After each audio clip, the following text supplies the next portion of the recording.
এটা একটা এত বেদনাদায়ক এবং আমাদের সকলের জন্যই ভীষণ দুঃখের যে ছাত্ররা, সাধারণ ছাত্ররা আন্দোলন করতে গিয়েছে এবং যে আন্দোলনটা আসলে তাদের করার তাদের দিক থেকে কোনো প্রয়োজন ছিল না কিংবা তাদের ইচ্ছা থাকারও কারণ নেই, কারণ এটা 18 সালেই একটা মীমাংসিত বিষয় ছিল।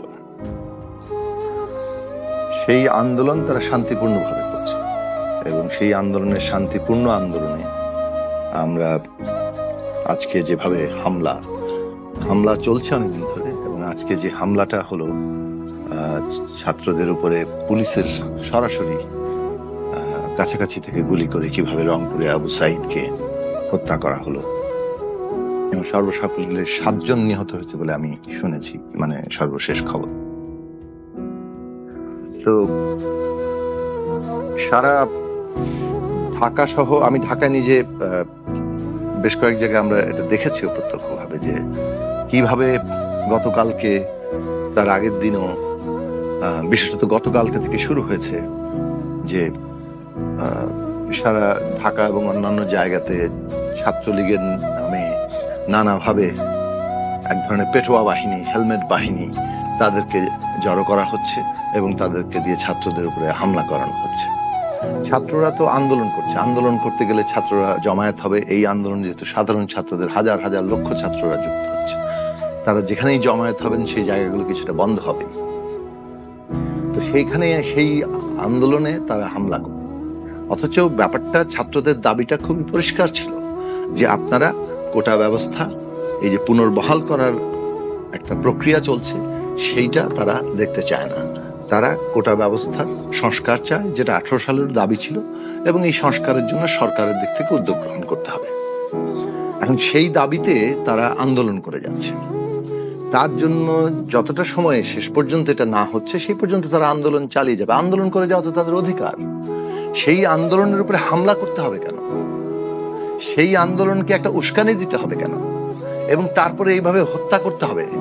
এইটা যে সম্পূর্ণভাবে একটা শান্তিপূর্ণ গণতান্ত্রিক আন্দোলনকে,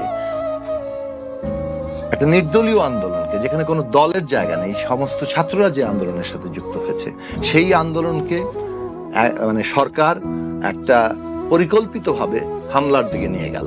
এবং এটার সাথে ধরেন, এটা কোনো গোপন ব্যাপারও নয়। প্রধানমন্ত্রীর প্রেস কনফারেন্স এর বক্তব্য, কেননা রাষ্ট্র একদিকে আপিল করছে, অন্যদিকে খোদ প্রধানমন্ত্রী, যিনি এই সিদ্ধান্ত নিয়েছেন 2018 সালে যে কোটা ব্যবস্থা বাতিল, তিনি বলছেন যে তিনি বিরক্ত হয়ে সে সময় বাতিল করেছিলেন।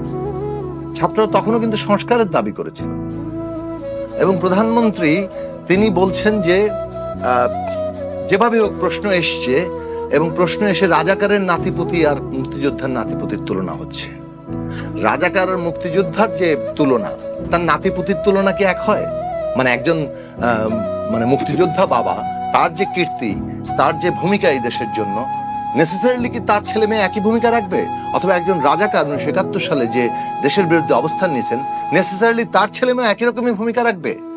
তাহলে তো আমরা সরকারের আশেপাশে অনেকভাবে দেখতে পাই। তো এইটা কি কোনো এইভাবে কি আমরা বিচার করতে পারি? তাহলে তুলনাটা এসছে, এবং ছাত্র সমাজ এই বক্তব্যকে গ্রহণ করেনি, কারণ তাদের যে রাজাকারের নাতিপুতি হিসেবে প্রকারান্তরে চিহ্নিত করা হচ্ছে, যেহেতু তারা একটা সংস্কার চাইছে, এবং সেই সংস্কারের মধ্যে মুক্তিযোদ্ধাদের কোটার, বিশেষত মুক্তিযোদ্ধাদের পরবর্তী প্রজন্মের কোটার জন্য, মুক্তিযোদ্ধা এবং মুক্তিযোদ্ধার সন্তানের কোটা নিয়ে কখনোই কেউ প্রশ্ন তোলেনি। এটা 2011 সাল থেকে যখন তাদের উত্তর প্রজন্মের জন্য, পরবর্তী প্রজন্মের জন্য এই কোটা থাকবে, তারপর থেকে এখানে প্রশ্ন এসছে যে কোটা ব্যবস্থা সংস্কার করতে হবে। এটা অন্যায্য জায়গায় আছে, 56% কোটা থাকতে পারে না। তাহলে সেই জায়গা থেকে সংস্কার তখনও ন্যাশনাল কমিশন করে করা যেত, এবং আজকে হয়তো সমস্যা হতো না। আর এখনো সেটাই করার দিকে ছাত্ররা দাবি করছে।